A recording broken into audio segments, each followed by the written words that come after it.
Hello friends, അങ്കമാലിക്കാരനാണ് ജീനോയ്. അതെ, ഞാനിന്ന് ഒരു പുതിയൊരു വീഡിയോ ആയിട്ട്, ഒരു അറിവ് പകരുന്നൊരു വീഡിയോ ആയിട്ടാണ് നിങ്ങളുടെ മുമ്പിൽ വന്നിരിക്കുന്നത് കേട്ടോ. ഞാൻ ഈ ദിവസങ്ങളിൽ, തൊട്ടടുത്ത ദിവസങ്ങളിൽ വൈഫിൻ്റെ പല്ലൊന്ന് ക്ലീൻ ചെയ്യാൻ വേണ്ടി നമ്മുടെ വീടിനടുത്തുള്ള ഒരു ഡോക്ടറെ അടുത്ത് പോയി. അപ്പോൾ നമ്മുടെ നെയ്ബറും കൂടിയായിട്ടുള്ള ഡോക്ടറാണ്. അപ്പോൾ ഞാൻ മിക്കവാറും നമ്മുടെ പിള്ളേരുടെ ആയാലും എൻ്റെ ആയാലും ആരുടെ ആയാലും പല്ലിൻ്റെ പ്രശ്നങ്ങൾ വന്നു കഴിഞ്ഞാൽ ഡോക്ടറെയാണ് സമീപിക്കുന്നത്.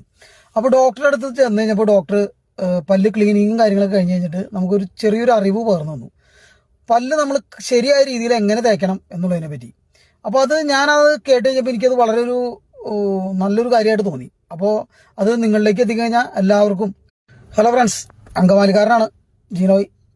അതെ, ഞാനിന്ന് ഒരു പുതിയൊരു വീഡിയോ ആയിട്ട്, ഒരു അറിവ് പകരുന്നൊരു വീഡിയോ ആയിട്ടാണ് നിങ്ങളുടെ മുമ്പിൽ വന്നിരിക്കുന്നത് കേട്ടോ.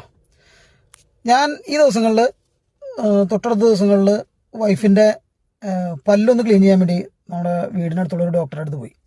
അപ്പോൾ നമ്മുടെ നെയ്ബറും കൂടിയായിട്ടുള്ള ഡോക്ടറാണ്. അപ്പോൾ ഞാൻ മിക്കവാറും നമ്മുടെ പിള്ളേരുടെ ആയാലും എൻ്റെ ആയാലും ആരുടെ ആയാലും പല്ലിൻ്റെ പ്രശ്നങ്ങൾ വന്നു കഴിഞ്ഞാൽ ഡോക്ടറെയാണ് സമീപിക്കുന്നത്. അപ്പോൾ ഡോക്ടറുടെ അടുത്ത് ചെന്ന് കഴിഞ്ഞപ്പോൾ ഡോക്ടർ പല്ല് ക്ലീനിങ്ങും കാര്യങ്ങളൊക്കെ കഴിഞ്ഞ് കഴിഞ്ഞിട്ട് നമുക്കൊരു ചെറിയൊരു അറിവ് പകർന്നു തന്നു. പല്ല് നമ്മൾ ശരിയായ രീതിയിൽ എങ്ങനെ തേക്കണം എന്നുള്ളതിനെ പറ്റി. അപ്പോൾ ഞാനത് കേട്ട് കഴിഞ്ഞപ്പോൾ എനിക്കത് വളരെ ഒരു നല്ലൊരു കാര്യമായിട്ട് തോന്നി. അപ്പോൾ അത് നിങ്ങളിലേക്ക് എത്തിക്കഴിഞ്ഞാൽ എല്ലാവർക്കും, അത് പബ്ലിക്കിന് ഉപകാരപ്രദമായിട്ടുള്ളൊരു വീഡിയോ ആയതിനാലാണ് ഞാനിത് പോസ്റ്റ് ചെയ്യുന്നത്. എല്ലാവരും ഇത് കാണാം. നിങ്ങൾക്ക് ഇതിനെപ്പറ്റിയുള്ള അഭിപ്രായങ്ങൾ നിങ്ങൾ പറയുക. അതുപോലെ തന്നെ ഇത് മറ്റുള്ളവരിലേക്ക് എത്തുന്നതിനായിട്ട് ഷെയർ ചെയ്യുക. കാരണം ഇത് ഒരു നല്ലൊരു അറിവാണെന്ന് എനിക്ക് തോന്നിയതുകൊണ്ടാണ് ഞാനിങ്ങനെ ഒരു വീഡിയോ ചെയ്യുന്നത്. അപ്പോൾ നമുക്ക് നേരിട്ട് വീഡിയോയിലേക്ക് പോകാം. ഓക്കെ. പല്ല് തേക്കുന്ന എപ്പോഴും മോണയിൽ നിന്ന് പല്ലിലേക്ക് ബ്രഷ് ചെയ്യണം. മോണയിൽ നിന്ന് പല്ലിലേക്ക് എന്ന് പറയുന്നത് ആദ്യം തന്നെ നമ്മൾ ബ്രഷ് സെലക്ട് ചെയ്യണം. ബ്രഷ്